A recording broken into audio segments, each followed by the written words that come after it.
Я готов изливаться на тему Марины Абрамович часами. Она вот идеальный христианский художник. Она еще и член. То материя, которая раньше была пластична и податлива, застыла. Шок-контент.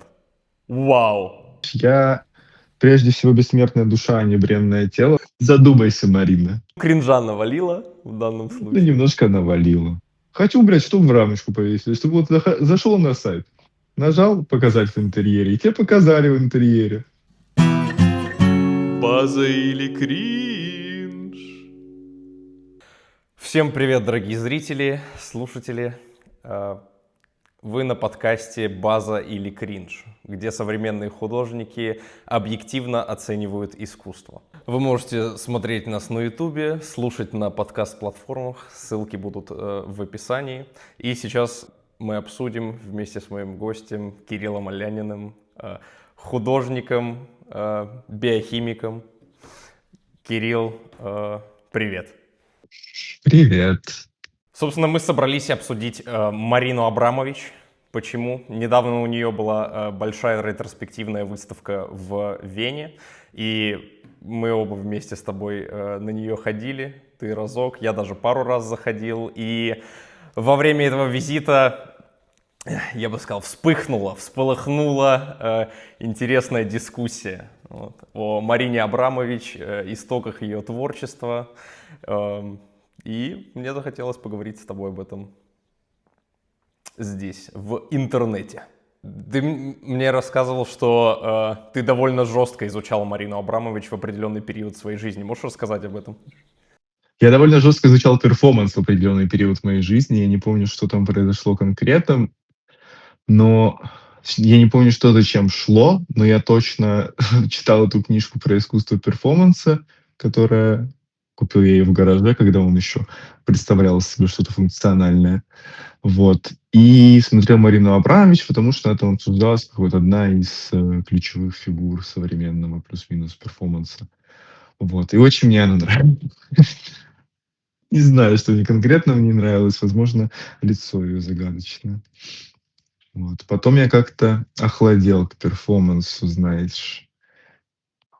И все. И с тех пор завязал. Интересно, интересно. Да, для наших зрителей уточним, Марина Абрамович — это сербская, кто-то говорит, что это югославская художница, известная всему миру за счет ее перформансов. Она, можно сказать, популяризировала этот жанр во многом, сделала его модным, продаваемым и узнаваемым. Практически, я не знаю, ты бы сказал, что перформанс во многом ассоциируется с Мариной Абрамович для широкой аудитории? Наверное, но она самая такая известная. Для меня я просто не знаю. Я не знаю, о чем люди думают вокруг и что им нравится. Но я думаю, остальные, ну, типа, какие-то в России были, ну, в России были акции. Вот думают ли, например, о Pussy Riot как о перформерах? Если да, то, наверное, в российском поле больше... Типа, есть свои звездочки, хочется так сказать. Это очень приятно. Но вот ты, например, ты думаешь о Pussy Riot как о перформерах именно? Я думаю, да. Еще, я думаю, много других Pussy Riot. Я скорее, наверное, думаю о Надежде Толоконниковой как о перформере. Вот, скорее так. Вот она больше для меня именно перформанс-единица. Ну да, перформанс единиц. Ищет 100 на подходе. Итак, давай перейдем все-таки к Марине Абрамович. Начнем с той работы, которая открывала эту ретроспективную выставку. На русский она переводится как «В присутствии художника». А мы прям сразу с нее начнем. Да, прямо прямиком в тихий омут прыгаем. Так вот, «The artist is present». Сначала легко поясняю, что был за перформанс. В течение 3 месяцев Марина Абрамович сидела в музее. Люди могли сесть напротив нее и, так сказать, быть present в моменте.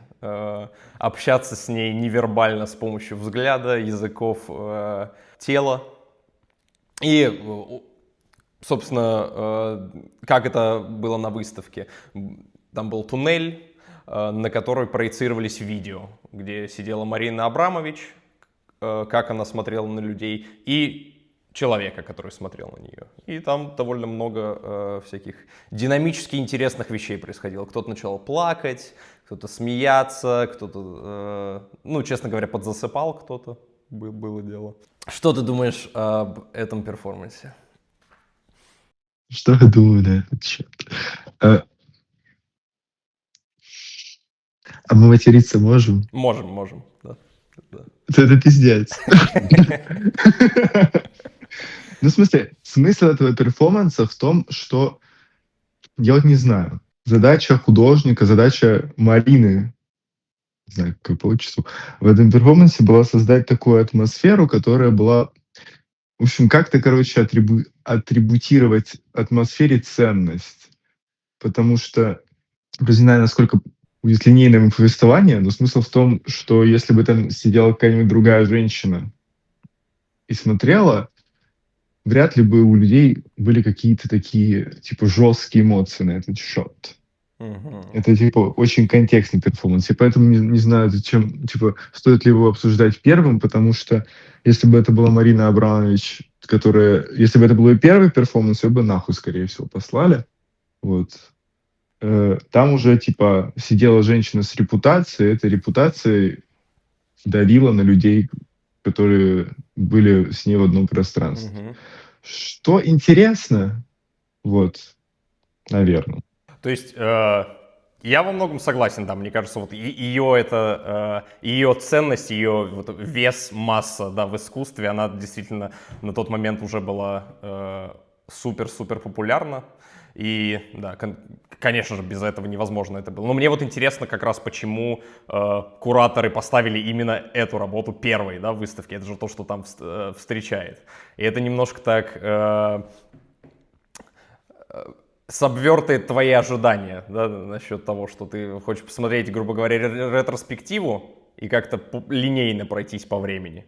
А тут тебя сразу окунают в присутствие художника. Ну, выставка вообще во многих вещах была не лучшей. Ну, типа, организация выставки имела недостатки, хочется сказать. Во многом, в том числе в порядке расположения работ. То есть ты считаешь это неудачей, да, расположение?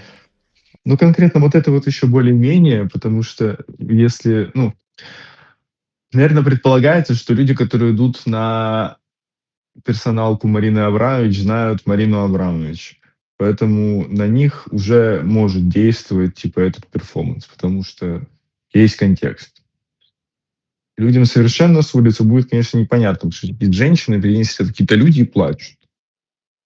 Самую спайси часть вырезали, где ее мужик сидит, что неприятно. Почему этого не было? Собственно, это один из вопросов, который я подготовил. Как ты думаешь, почему Улая не показали? Да, это... Но это как будто бы, знаешь, типа опошляет сам акт искусства. Типа вот до этого в присутствии художника это чисто люди, на которых давит контекст. Ну, то есть сидит женщина и нагнетает всем своим существованием на человека какую-то эмоцию. И человек, типа, открытый к тому, чтобы быть нагнетенным, эту эмоцию чувствует. А когда происходит, типа, встреча реальных людей, там уже атмосфера появляется личная. И людям становится уже интересно не то, как аура Марины Абрамович действует на неподготовленного слушателя, а кто там с кем, кого, чего, и как там у них какие взгляды, как они друг на друга смотрят, что там между ними есть. И это, типа, наверное, как-то опускает, возможно, идею перформанса до обычной сплетни. То есть желтуха такая, да, появляется здесь в этом Ну да. туннеле? Но хочется отметить, что это был самый интересный момент перформанса, я думаю. За все 3 месяца, получается. Было ли это... Что, наверное, что-то говорит о перформансе, но не Да. будем об этом. Немножко углубляясь в это, как ты думаешь, была ли это постанова? Ну, это, наверное, не важно. Вряд ли, мне кажется, насколько я помню, они тогда не очень хорошо к друг другу относились.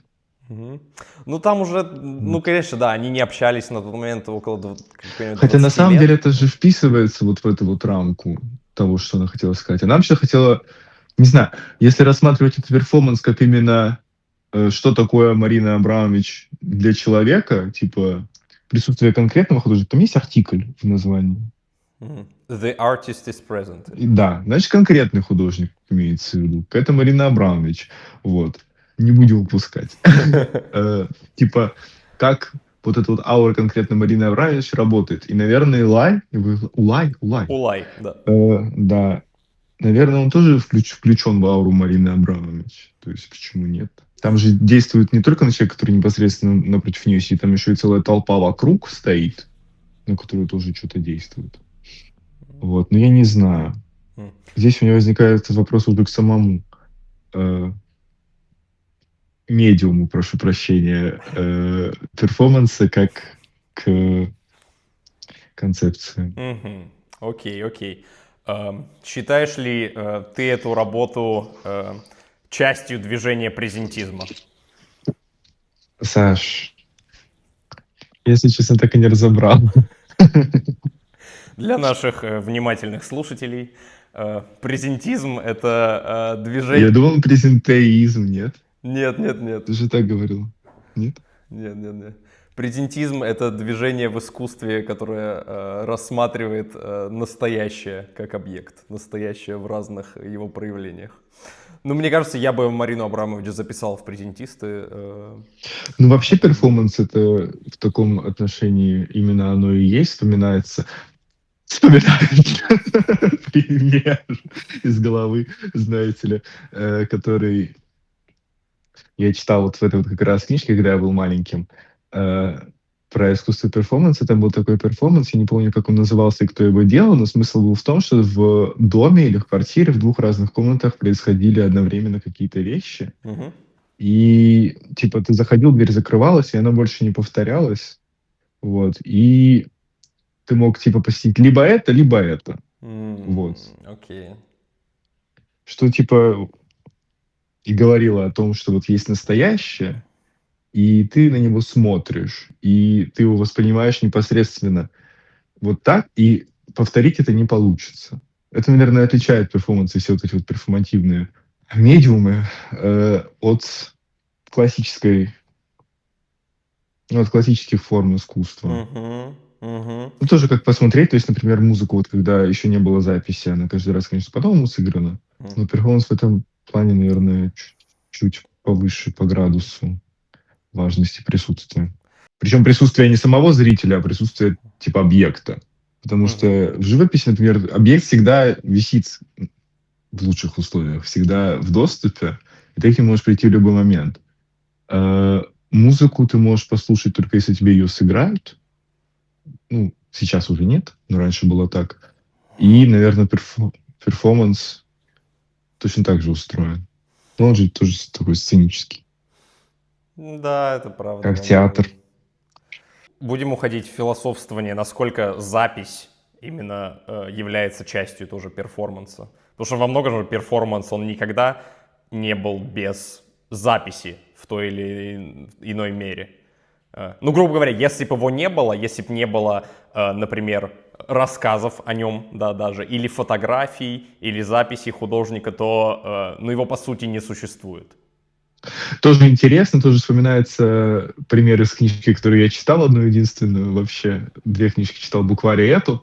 Там художник, перформер исследовал как раз вопрос того, насколько важны документальные сведения для сущности перформанса. Мгм. И чем он занимался, он просто людей преследовал, по улице ходил. Никому об этом не говорил. Вот потом рассказал. Вопрос. Был ли это перформанс до того, как он рассказал, что он ходит и людей преследует? Или он... Ну, типа, Мгм. ну вот что-то ты решил про себя внутри, что вот это вот перформанс. Сам с собой что-то победокурил. Никому не рассказал.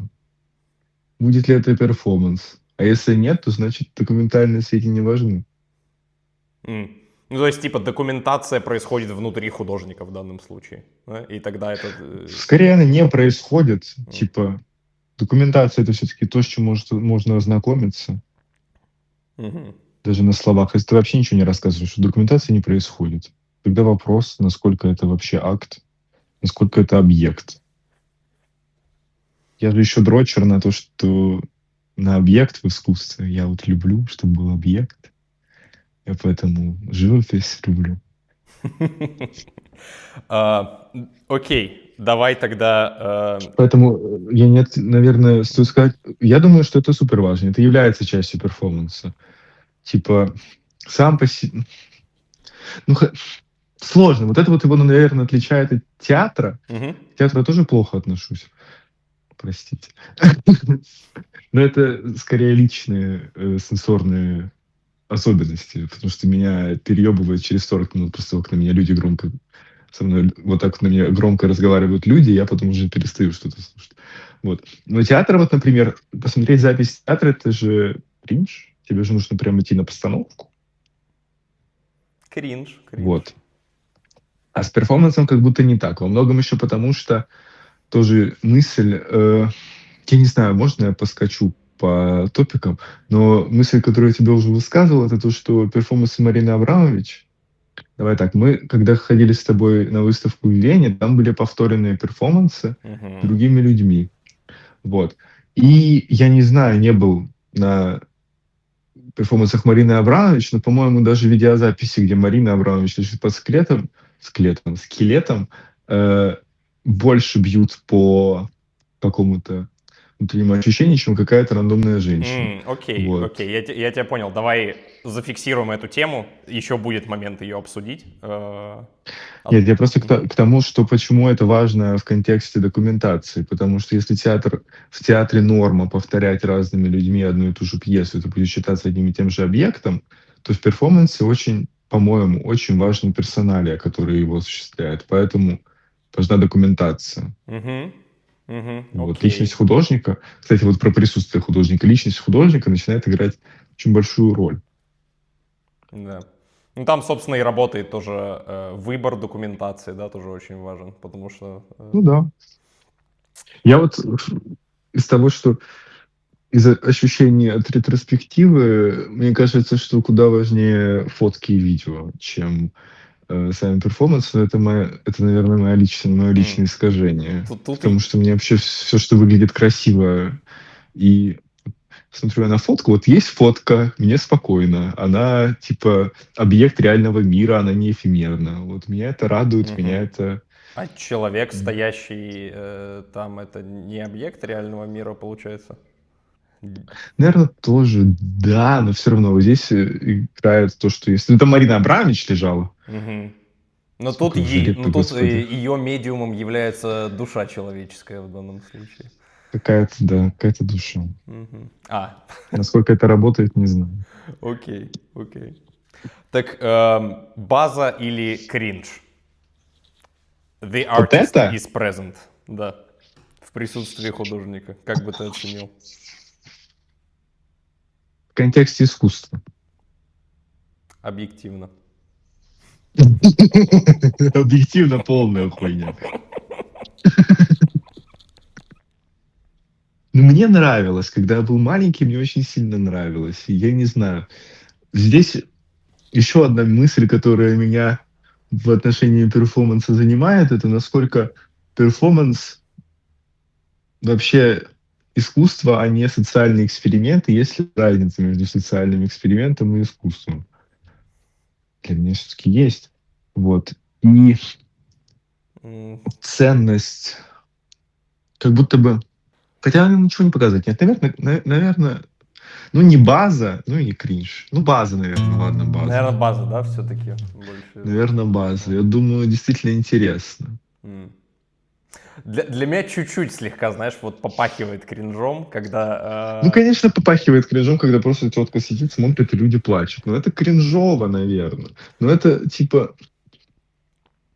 Смотря что ты ожидаешь от искусства. Вот, если ты хочешь понять, что люди существа впечатлительные, и их легко развести на то, чтобы поплакать перед женщиной посидеть, то, наверное, это отличный объект для...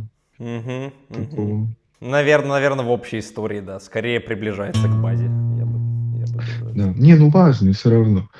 Я не знаю, это же еще давным-давно было.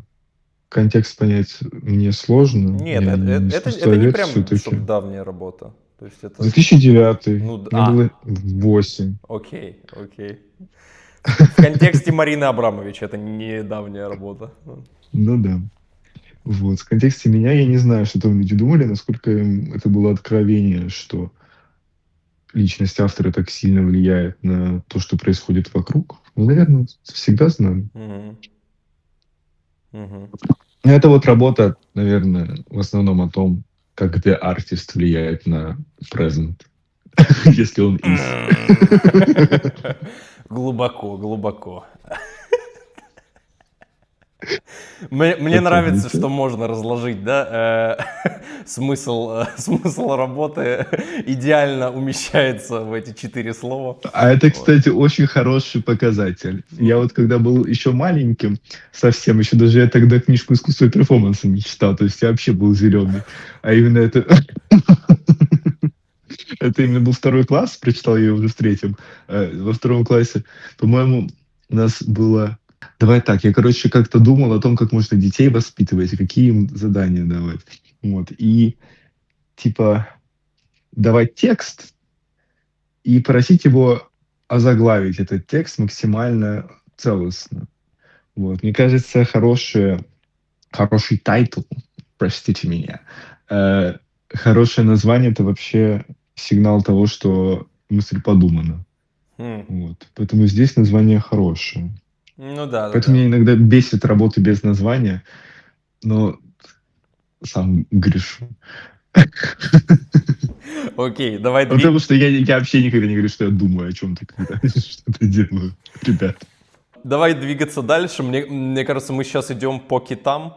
Следующая работа, которую мы рассмотрим, это «Балканская барокко». Пока поясню для зрителей кратко, что это была за работа. На Венецианском биеннале Марина Абрамович представляла следующее. То есть у нее было множество костей животных, крупного рогатого скота в павильоне, и она в течение нескольких дней, около 3-4 дней, очищала эти кости от мяса и крови с помощью щетки. Дальше эти кости были выставлены горой, и на фоне, собственно, стоит Марина Абрамович, слева и справа ее мама и отец, и проигрывается история о том, как же в балканских странах делают крыс-убийц, как они избавляются от крыс. То есть такая многосоставная работа об ужасе войны, об крови, которая не отмывается от рук, от костей, которая считает, ну, как подает Марина Абрамович. Она на нас всех, и сколько бы дней ты ее не отмывала, она не сойдет. Здесь такая смешная штука есть. Сейчас сайт архив.ком будет ебать перформанс в рот. Наблюдаем. Видно? Вот это сайт, извините. Я приложу ее к видео для Нет, зрителей. здесь не так. В общем, смотрим. Здесь вот есть сайт с картинкой, с разными картинками. Есть удивительная кнопочка, написано View in Interior. Так вот он симулирует, что будет, если ставить ее в рамочку. Дорогие зрители, прокомментируйте, если хотели бы что-то подобное у себя в спальне, Очень хотелось бы. Вот может ее быть, можно на кухне. переместить повыше, можно столик передвинуть. А, Очень круто. Пошла нахуй, Марина Абрамович. а, А вы считаете это презентизмом? Вот если в рамочку повесить фотки балканского барокко. Нет, я считаю, что это Кринж или этернализм. база? Ты меня начал интервьюировать, так, алло. Я могу сказать, на самом деле. На самом деле у меня есть небольшая личная история с этой работой. Эм, Мгм. Честно говоря, в этом немножко тяжело признаться, но вот я эту историю про крыс о том, что надо их там сажать в ящик, не кормить, они начинают жрать друг друга, и потом остается только одна крыса, ты ей выкалываешь глаза, и дальше она хавает всех крыс в доме, чтобы их не было больше. Я эту историю услышал не от Марины Абрамович, а в фильме с Дэниелом Крейгом «Агент 007». Там, собственно, один из главных злодеев приводил эту историю. И это было задолго до того, как я узнал о работе «Балканская барокко». И мне стало... Я пришел на выставку, я такой, так... Это она что, копирует Джеймса Бонда? Получается, ну, кринжатина. Я не могу отделить это, честно уже говоря, от работ. Ну, это пиздец. Она девушка Бонда просто. Это тоже было заложено изначально. Как тебе вообще эта работа? Ну вот она одна из моих любимых, просто потому что она, во-первых, красивая. Сидит, что-то плачет, трет эти кости розовые беленькие. Это красиво. Фотки здесь еще такие красивые получаются. Вот я их помню очень хорошо, когда я еще интересовался этим, запомнилось. Вот. С точки зрения наполненности смыслами, ну да. Жестокость, все такое. В этом смысле она, конечно, немножко занимается экзотизацией славянского бэкграунда на какую-то европейскую публику, по моим ощущениям. Вот это конкретно. Может быть, я не прав. Ты думаешь... Она вообще, мне кажется, очень... Ну, она этим промышляет на мой вкус, потому что я еще недавно попадался отрывок в Рилсе интервью, где ее спрашивают, с кем бы она пошла на ужин, с какой-то там Ким Кардашьян или кто-то там еще. Не помню. Вместо того, чтобы ответить, ну, знаете, как-то не очень мне интересно, не то. Она говорит, ну, вот мне никогда не интересовалась Барби, мы, типа, в Сербии играли с трупами. Что-то типа такого. Ну, Ну, это нет, не так, ее конечно. бренд, это ее бренд все-таки. Да. Мне кажется, эта история про крыс, это тоже такое, экзотизация немножко. Типа это именно какая-то во многом коммерческая штука. Хотя, конечно, ну, может быть, это мне так кажется, поскольку мы русские, с нами Бог, вот, и бэкграунд какой-то такой, типа, когда экзотизируют плюс-минус твой бэкграунд, становится немножко странно. А не в этом, собственно...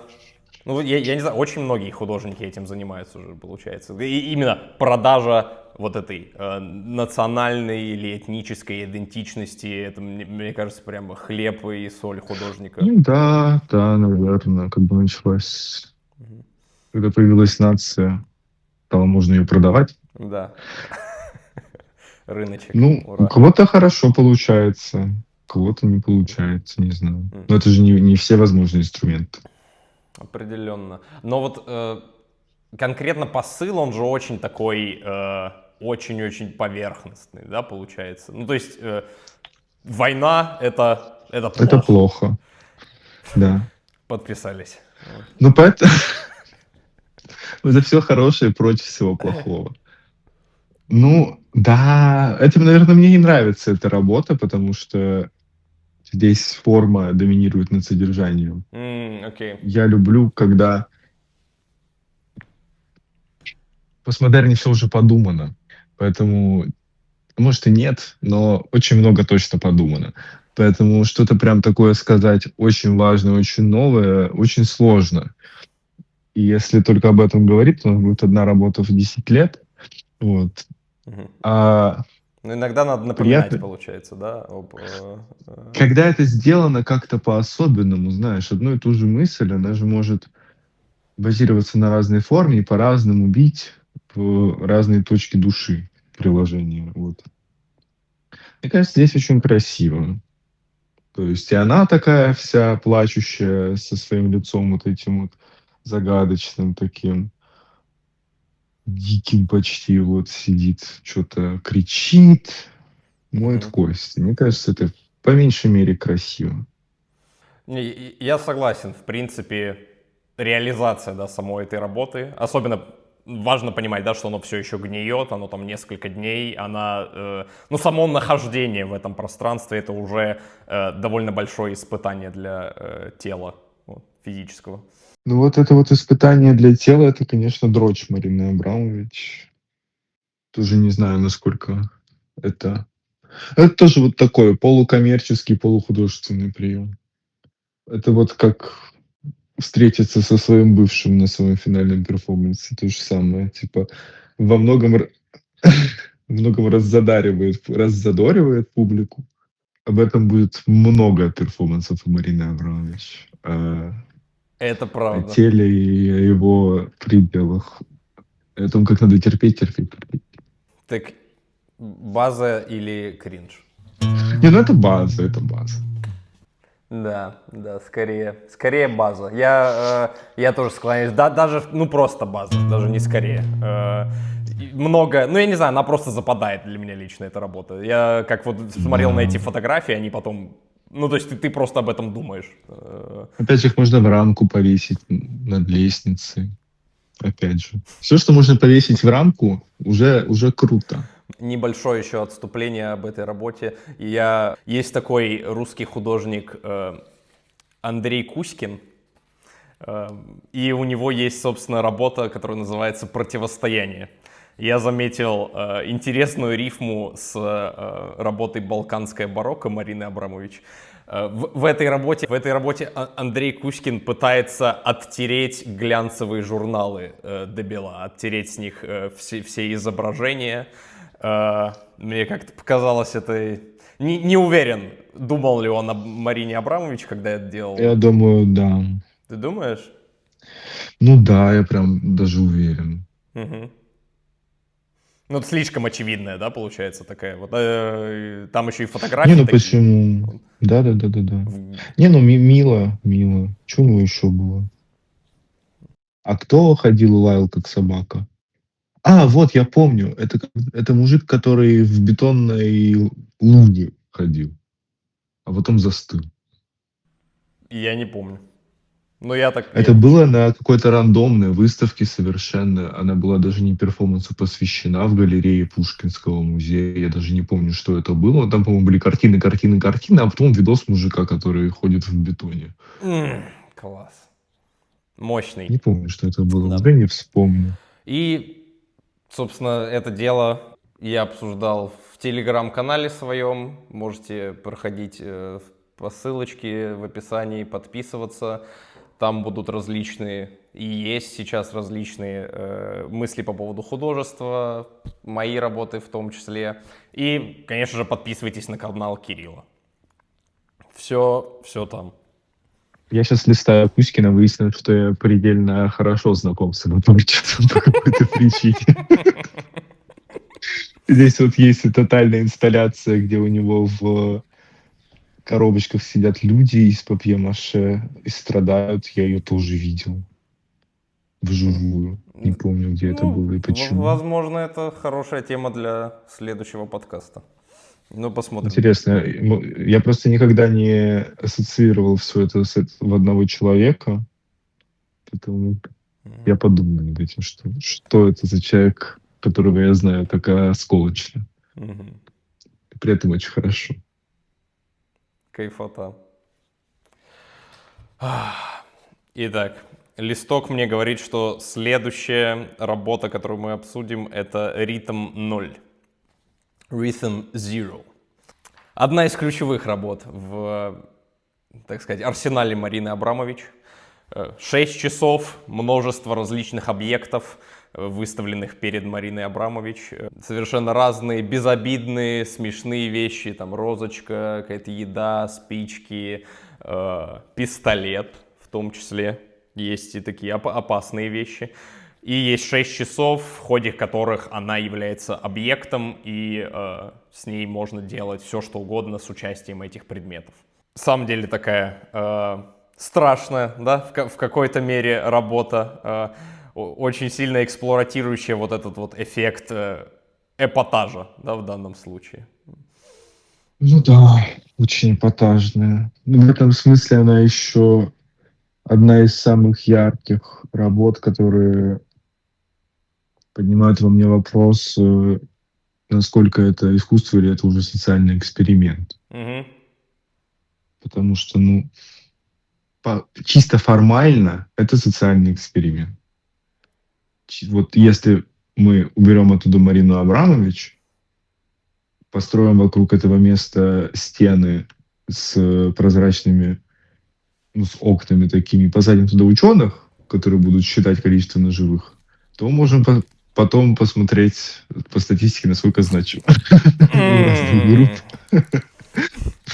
Я количество бы, ножевых. да, это P-value бы похакал там немножко. В общем, да. Ну и это еще такое прям обнажение общественных пороков. О том, как Да. толпа превращается в монстра.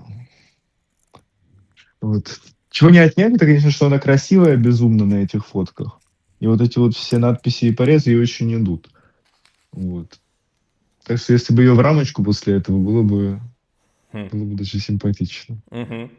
Интересно, что, я не знаю, вот я смотрел, что она писала после этого, да, что, в принципе, ее мысль была о том, что единственное, почему она не была убита и изнасилована, потому что там были жены мужчин, которые всем этим делом занимались. То есть они слегка Ну, тоже, постеснялись. конечно, спекуляция. Думаю, там не прямо у всех жены были.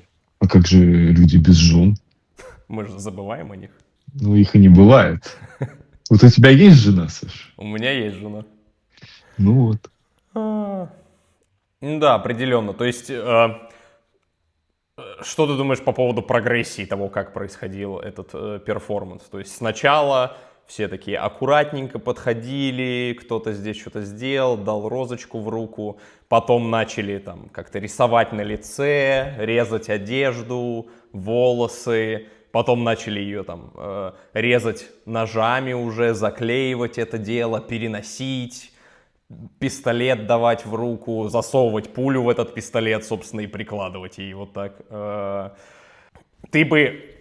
Ну, сейчас. То есть, мне кажется, знаешь, это такое хуманизация чеховского ружья, да, то есть мы ровно у нас предметы есть выставленные, да, в каком-то в театральной постановке, и все эти предметы как будто бы были использованы.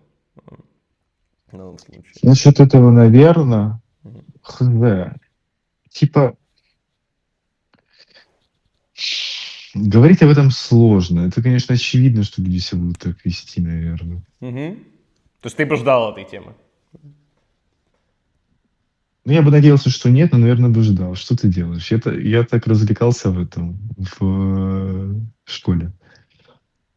Было весело. Ты энд пишешь? Какой кошмар. Продолжай, пожалуйста.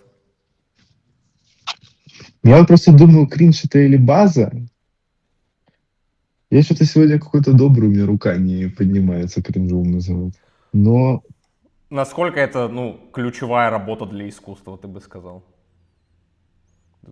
Вот она подорвала вот эти как раз изнаночку общества, показала, что мы все еще дикари, дай нам только, ну, типа, разрешение на это дело. ну, для кого как. Мне вот, например, нахуй не сралась эта мысль в моем искусстве.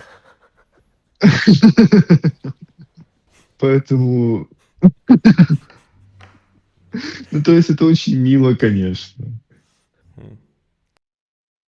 Фотки красивые. Но я бы не сказал, что это что-то... Именно в контексте искусства. Типа, для какого искусства? С точки зрения сценического, то есть, наверное, это было очень весело. Наверное, это и сейчас очень весело. Но насколько ценно это мне, вообще нет. Насколько это ценно другим людям, может быть. Если, типа, тебе 18 лет, и ты веришь в прекрасное человеческое общество, то это может тебя задеть. Даже если тебе больше лет. Никакого эйджизма. Может быть, даже если меньше. Нет, если меньше, тебе нельзя смотреть на такое. Осуждаем. Осуждаю. Голый жить. Она была там голая? Нет. Нет. Как это она так? Она так. Упустила такую отличную возможность. Недоработка определенная. Сдержалась Марина, не разделась. Спасибо. благодарны. М, Нужно хоть детям показать. Я бы хотел здесь, наверное, поднять тему, вот то, что я, наверное, унес в принципе от Марины Абрамович, что ее творчество, она вот идеальный христианский художник. Именно вот Ну, что она страдает и терпит, да, то есть вот в большинстве ее другое. работ, да, то есть она является жертвой, да, она является вот этим центром страдания, и через это она доносит какую-то мысль, да, вот, будь это там мысль об обществе или мысль об искусстве, например. Ну, вот в основном это мысль, да, об обществе какая-то, вот, определенно. Ну да, да. Нет, это все очень интересно, опять же. С точки зрения формы это очень интересно. Мне, наверно, просто не близко такой вариант искусства. Я, опять же, театр не люблю. Мгм. Но если представить, что это театр, то, наверное, это неплохой театр. Саша, ты в меня превращаешься? Я тебе рассказывал, что я сам себя начал стричь? Серьезно? Ты не Да. нашел чудесных Нет, не стало лень. бизнесменов с Ближнего Востока, которые могут тебе это Нет. сделать? Я выяснил, что если ты талантлив во всем, поэтому я вот это вот сделал бритвой Кстати, и довольно неплохо. радуюсь. Неплохо. Да? Лучше, чем я заплатил 36 евро в Нанте. Фух. Твой вердикт. Ритм 0. Кринж или база? Ну, кринж. Не знаю, я разрываюсь, честно говоря, здесь, потому что, опять же, много об этом думал, но для меня здесь, мне кажется, я об этом много думал, потому что это шок-контент. Ну Вау! да. Вот. Вот такую тему сделали. И искусство... Много ли в этом искусства для меня? Наверное, все-таки нет. Это крутая вещь. Так думаю. Ну да, это весело. Определенно.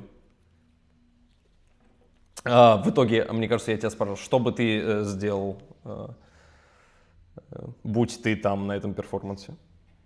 Я бы вряд ли с ним взаимодействовал. Я очень высокомерен, чтобы такими вещами заниматься. Все-таки она в присутствии художника находится. Все-таки да, могла бы и заплакать. Что еще мне довольно сильно, я не знаю, мне просто не понравилось, а вот зацепило как-то на этой выставке, да, если конкретно к выставке возвращаться и как там все это было поставлено, да. На выставке это просто был стол, да, то есть были ее фотографии, был стол с этими разными предметами. Но каждый этот предмет был аккуратненько, мелкой лесочкой привязан к низу стола. И даже каждая спичечка была привязана в этой горе спичечек. А хлеб был настоящий? Я не Вряд ли помню. его можно было бы съесть. Если бы его можно было бы съесть, я бы его съел, скорее всего. Это, наверное, Вот фейк. он забирает внимание на себя при любом удобном Да, случае. Вот. так в присутствии художника. Да, я помню, что ты мне это рассказал. Ну Мгм. да, временами нуля, когда можно женщин на улице ножами резать, мне кажется. Это вообще... Я помню, что вот это вот интересная мысль, когда ты мне об этом сказал, что действительно, и вообще ощущение от выставки было такое, что она очень стерильная по сравнению с тем, что на самом деле представляли из себя перформансы. И ты как бы чувствуешь, насколько изменилось общество, что мы уже какие-то такие, не такие безбашенные. Мгм. Хотя, ну, типа, мы вот молодые, мы, наверное, возраста ее, когда это делал. Мгм. Но мы бы сейчас таким не занимались, наверное. Сейчас такими Не, не занимаются. скорее всего, Как-то нет. уже нет такого. Я не знаю, почему так. М. Не, перформансы есть в основном, но они не такие, да, то есть Ну да. они совершенно другие, они даже такие, ну, типа, странненькие где-то, что-то Ну, непонятное может, это происходит. европейское общество, опять же. Я думаю, что если бы в России можно было делать перформанс, они бы были максимально ёбнутые. Ну, кстати, в Ни в коем России-то, случае. собственно, и делали ёбнутые Ну перформансы. да. Правда ведь, да? Чего стоит одна... Ну, та же самая Надежда Толоконникова с... Которая ебалась в церкви. Ну, это Умница в церкви наша. разве было? Мне кажется, Ты это... же мне сказал, что ебалась в церкви. Возможно, возможно. Не, ну я помню, что у них был перформанс, где они занимались сексом прилюдно, точно, до... По-моему, в церкви. Не, мне кажется, это было связано с выборами на тот момент. Вот. Ебалась ли Маша Толоконникова в Она не церкви? Надежда, она Мария? Ой, да, она Надя Ага, да, Толоконникова. Она еще и член комиссии чего-то там европейского. Попрошу. Да, так Э, называемый, да. Я хочу... Да, мне кажется, это было на избирательном участке. Это было как-то так Тогда ладно. застрижено. Да. Но это тоже довольно жестко, да, получается? Ну, в том... Но это довольно жестко, да. Тот уровень жесткоты, да, который... Я думаю, да. Окей. Марина Абрамович была бы горда. Вообще вот это вот общее ощущение закостенения, конечно, стоит того, чтобы о нем подумать. Мгм. Потому что то же самое было с балканским барокко. То есть все эти, там были выставлены тоже кости, только это Ну была да. не груда костей, да, это были несколько костей на каком-то типа сером шаре, который проглядывался изнутри, чтобы, ну, как будто бы это объемные кости. Но ты видишь вот эти белыми нитками шито, да, как говорится. Оно все проглядывается через, сквозь пальцы. Ну да. Вот. У меня даже... Ну, я об этом думал еще до этого вообще. Такое ощущение, что материя, которая раньше была пластичная и податлива, застыла. Мгм. И ты, типа... Я даже хотел об этом что-то нарисовать. Может, когда-нибудь что-нибудь нарисую, когда я подумаю хорошенько. Вот. Но вообще это общее ощущение, что что-то, что мы не движемся, Мгм. почему-то есть. Даже что вокруг Мгм. сложно что-то формировать. Определенно, да. Поэтому, собственно, миру так необходим презентизм именно сейчас. Чтобы что? Ну, это как раз флюидная материя, вернуть искусству, так сказать, жидкую протяжную форму. Вот. Ну, это если так, то это радует. Интересно, Марина Абрамович. Я думал, что, в принципе, это обсуждение каждой работы будет занимать меньше времени, но это неплохо. Что у тебя натолкнуло эту мысль? Я готов изливаться на тему Марины Абрамович часами. Следующая работа, которая лично мне показалась довольно важной для этой выставки, как для меня, она называется Imponderabilia и состоит из следующего. Это из периода, когда Марина Абрамович с Улаем вместе делала много работ. И тут концепт — это художник как врата. То есть Марина Абрамович... Даже два художника. Даже два, да. То есть здесь Марина Абрамович и Улай голые, Врата. конечно же. Вот. Стояли на входе в музей, и они довольно близко друг к другу стояли, между ними была узкая такая щель, через которую всем посетителям надо было пройти, повернувшись к кому-то из них. И, собственно, там как раз еще замеряли мужчины, кому поворачивают, ну, кому же мужчины поворачиваются, кому женщины, да, и в итоге там, кажется, был итог такой, что ты лучше поворачиваешься к своему полу, потому что тебе с ним более спокойно. Ну, я к мужчине поворачивался. Я 2 раза ходил, я и к мужчине, и к женщине поворачивался. Но сначала к женщине. Что думаешь об импондерабилии? Как она тебе была? Ну, вообще, это весело. То есть, это работа, которая именно с точки зрения рационального какого-то, именно с точки зрения мысли, короче, формулируемая, она интересная, что вот типа художник, и вот это его выставка, и ты как бы входишь в его личное пространство, и буквально ты с ним соприкасаешься письками. Я переговорю, ты буквально с ним соприкасаешься телами, в том числе письками.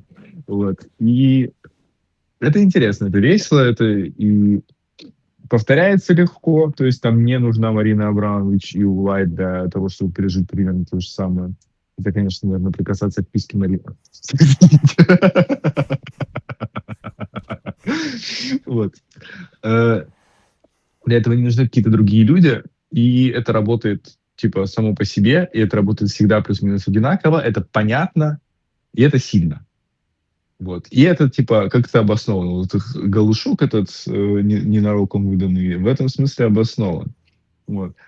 Что мне обсудить хотелось бы, это то, что вернуться к разговору о том, как была сделана выставка. Не знаю, чем мы обсуждаем выставку, но почему это не было в начале выставки, это, конечно, большой вопрос.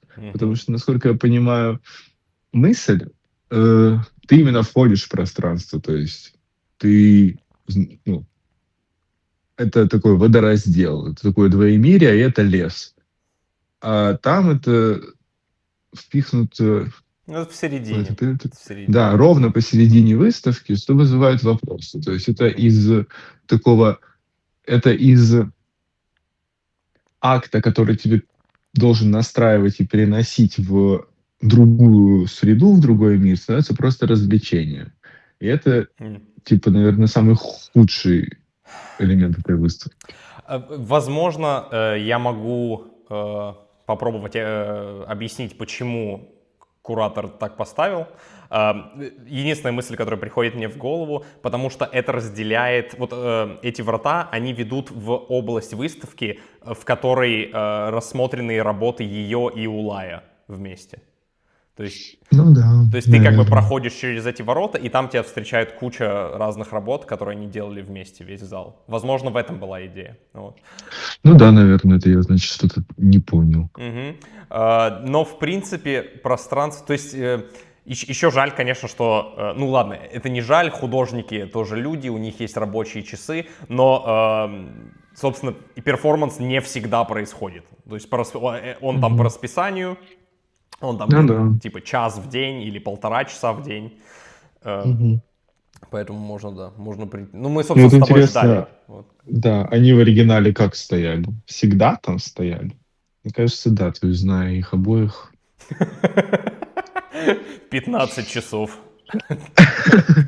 Но продолжая вот твою мысль, мне кажется, да, то есть сначала я, знаешь, рассматривал эту работу, когда я о ней впервые услышал. Я ее рассматривал как, вот это классная, остроумная, крутая идея для перформанса. Вот мне так казалось, что типа, классно, вот подумали, такой чисто продукт разума в данном случае. Вот. Ну и мне казалось, что в этом больше чего-то нету, да, что, то есть это хорошая идея, это классная идея, ты ее вот объясняешь кому-то, и они такие, да, прикольно, вот все эти смыслы. Но при этом для меня сильно-сильно это изменилось, когда я сам в этом поучаствовал. Вот. Для меня это было, мне кажется, это, возможно, первое, что я помню, взаимодействие, вот прям взаимодействие с перформансом, когда я там что-то делал. И вот этот проход между людьми, вот в момент этого прохода было так странно, то есть у меня внутри появилось ощущение, как будто что-то не так происходит, как будто я делаю вот что-то неправильное. И я не знаю, когда я поучаствовал в преступлении, возможно, вот такое было ощущение внутри. Возможно, это связано с тем, вот, с некомфортом того, что голые люди рядом находятся в ситуации, когда этих голых людей быть не должно, да, по сути. Но вот для меня есть еще этот второй слой этой работы, о котором я не знал до того, как не соприкоснулся с ней. Было ли что-то такое у Мгм. тебя, когда ты проходил? Не, мне похуй совершенно было. Дамы и господа. Absolute Cinema. Так. Ну, в общем, кринж, давай к следующей работе. Не, ну, короткий ответ такой. Мне, я не знаю, что это обо мне говорит как о человеке, но мне не важно, какие люди, какими местами меня касаются, если я этому не атрибутирую. Блядь, слово-то какое. Если я этому не придаю какого-то сакрального значения, это не имеет для меня никакого сакрального значения. То есть сам акт контакта с голым человеком, наверное, мне вообще без разницы. Окей, окей. То есть это такое для многих лично. Не знаю, дорогие зрители, напишите в комментариях, смущает ли вас нахождение рядом с голыми людьми или нет. Я просто, знаешь, я прежде всего бессмертная душа, а не бренное тело, поэтому если что-то меня касается моего бренного тела, это никак не бередит мою бессмертную душу. Запомните. Ну так в итоге, Твоя оценка? Не, ну база, конечно. Хорошая. Определенно, определенно база. То есть была и база, когда это было вот интеллектуальным упражнением, но когда я в этом еще поучаствовал, это, я не знаю, ощущалось как глоток свежего воздуха, честно говоря. Вот, я прям, мне супер понравилась эта работа. Наверное, это самая Хорошая, я крутая. говорю, она, Да. да, она самая неперсонализированная. То Мгм. есть я говорю, из всего, что я знаю, здесь меньше всего играет роль то, что там реально Марина Абрамович стоит. Как тебе вот мысль, в принципе, о том, что, ну, что художник это всегда делает, да? Мне кажется, ты это озвучил, да? Что художник это всегда врата для зрителя в какой-то другой мир, даже если это картина. Например. Стряпкой художник.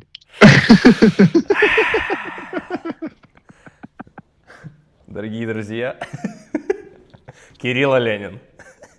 Сука, меня отменят в интернете после первого же подкаста.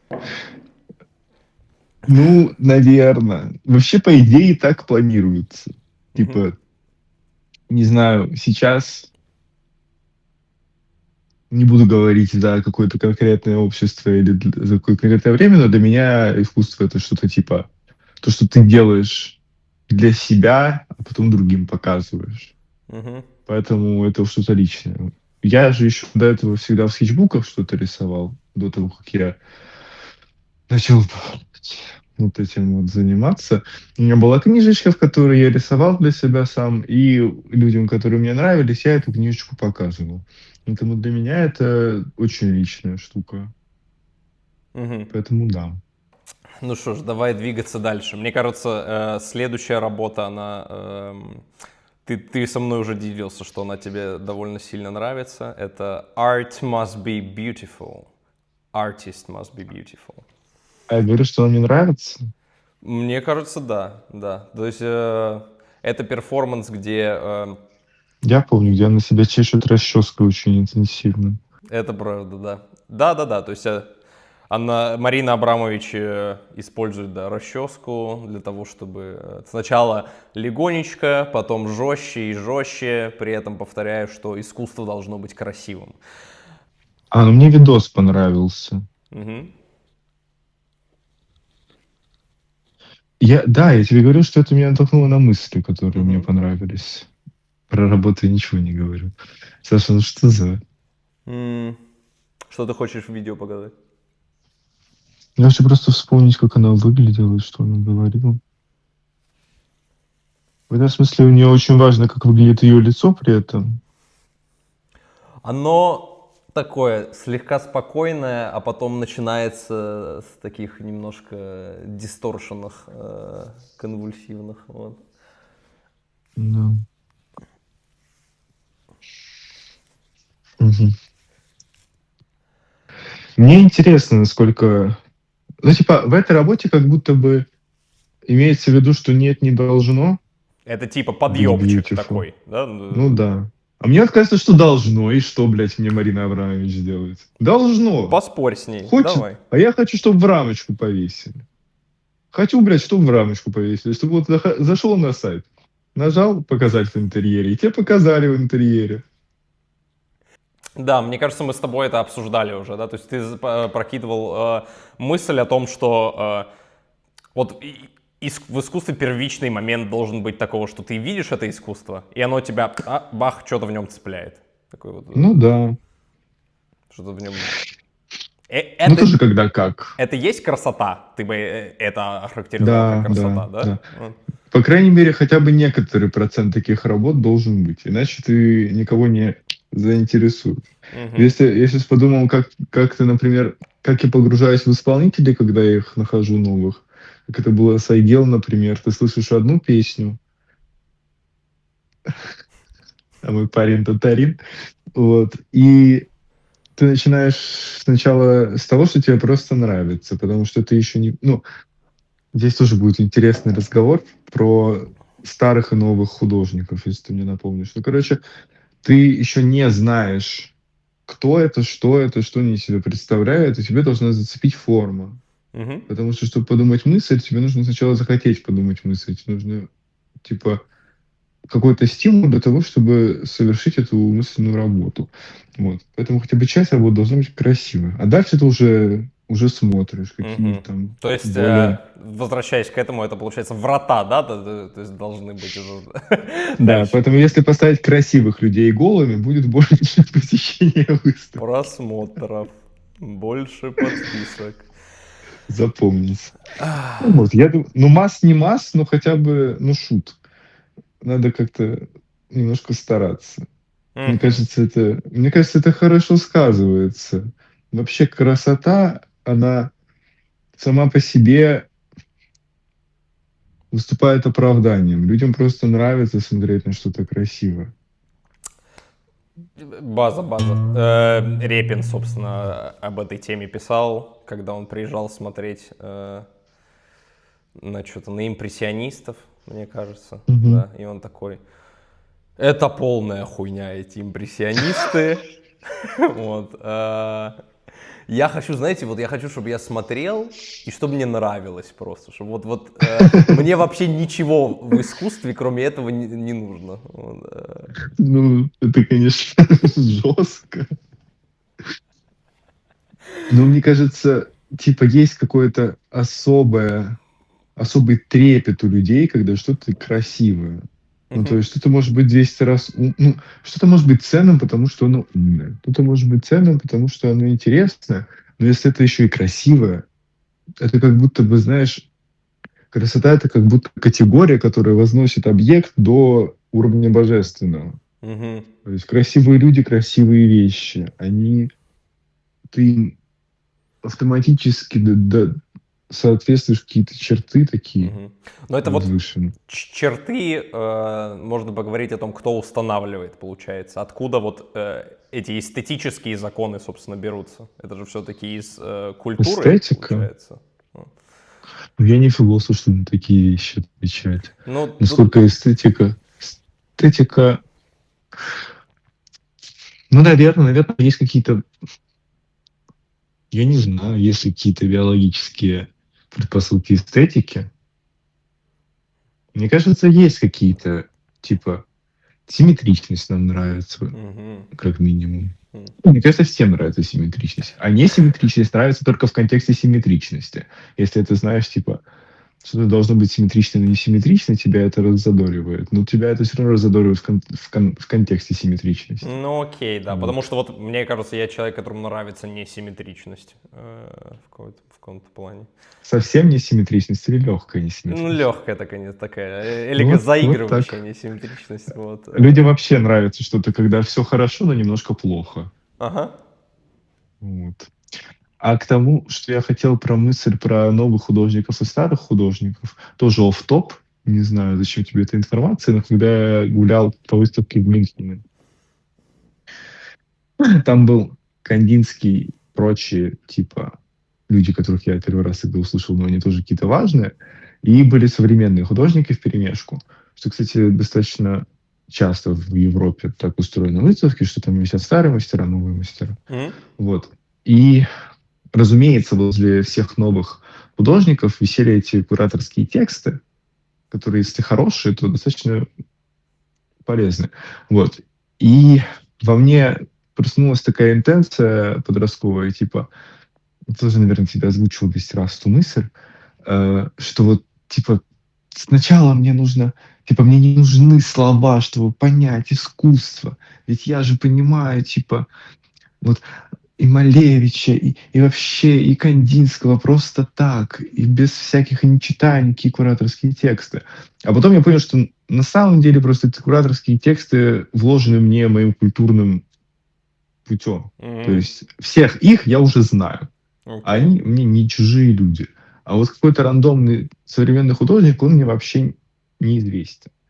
Ну, поэтому они в разных весовых категориях. И чтобы как-то их вернуть в область, типа, чтобы они бились на равных условно, нужно давать этот контекст, и это важно. Хм. И Мгм. вот эта мысль мне как-то так была откровением, потому что я охуевший, видимо. Но вот я понял, что, наверное, это важно. Понимаю. Мгм, мгм. Мне даже иногда в старых художниках не помогает, я бы так сказал, кураторский текст. Но он точно меняет Кураторские что-то. тексты вообще не всегда помогают. Да, да. Есть очень смешные рилсы про кураторские тексты, я тебе скину потом. Окей. И я точно вот замечаю для себя, что это меняет, то есть восприятие абсолютно точно. То есть если я Ну да. да, смотрел бы просто, или я вот постоял, почитал, для меня уже хоп, появились какие-то дополнительные слои, уровни, где он там делал эту работу, туда-сюда, в чем Ну идея. да. Ну, даже это можно видеть на людях, которые не интересуются никаким искусством. Ты, например, ходишь с ними на выставку, и они такие: "Ну, хуйня". А ты такой: "Да не хуйня, не хуйня, подожди". Стоишь, рассказываешь. И, ну да, наверное, не хуйня. Крайний пример этого был, когда мы с бабушкой моей на балет сходили. Она, наверно, первый раз на балете была, и после первого акта я такой: "Как тебе?" Она такая: "Ну, чё-то какая-то хрень. Мгм. Ничего не понимаю". Я говорю: "Ну, ты поняла, что это Ромео и Джульетта?" Она такая: "А, да?" И после второго акта такая: "Мне очень понравилось. Я все Класс, поняла". класс, красота. Ну, то есть искусство должно быть красивым. Или хоть нет, от тебя вердикт Шут. такой, какими-то местами, да, должно быть красиво, какая-то Ну часть. да. Мгм. Если, то есть, это не будет, типа, это добавит. Мгм. Если что-то еще и красивое, это всегда добавляет, мне кажется. Мгм. Как-то, Ехать... знаешь, в этом есть Мгм. именно, еще раз про это ощущение какого-то, знаешь, вот это вот работа, вот, наверное, про вот это вот ощущение, про то, что все как-то сложилось. Вот когда ты ощущение красоты возникает, что такой смотришь и думаешь: "Ну, не отнять, не прибавить". Прям вот все сложилось. Вот как-то Мгм. такое совпало в какую-то такую форму, которую думаешь: "Лепота". Art must be beautiful. Мы дали оценку? Или- Нет. Мгм. Давай я начну. Мне кажется, наталкивает на мысли, наталкивает на рассуждения, но, как, наверное, слушатели могли заметить, что особо об этой работе мы не рассуждали в Потому что данном кринж. случае. Да, да. То есть она такая, оп, вот мысля, да. Ну, я не знаю, в том числе можно было просто написать, да, вот что искусство должно быть красивым. И так оставить. А я так не считаю. Вот так вот, если написать, ну, то же самое. Короче, ну, кринжа навалило в данном Ну, случае. немножко навалило. Ну, тоже могут Но быть она там такие. красивая, Все опять же. люди. Ха! То есть сама себя, получается, выстрелила в ногу. Таким. Задумайся, Марина. А, Я, а, кстати, много раз говорил, что больше, что куча рабов мне нравится, потому что Марина Абрамович красивая. Поэтому, У нее есть эта красота, да, да. определенная. Вот. Дорогие зрители, спасибо, что были с нами это количество времени. И увидимся в следующей серии подкаста «База или кринж». База или кринж?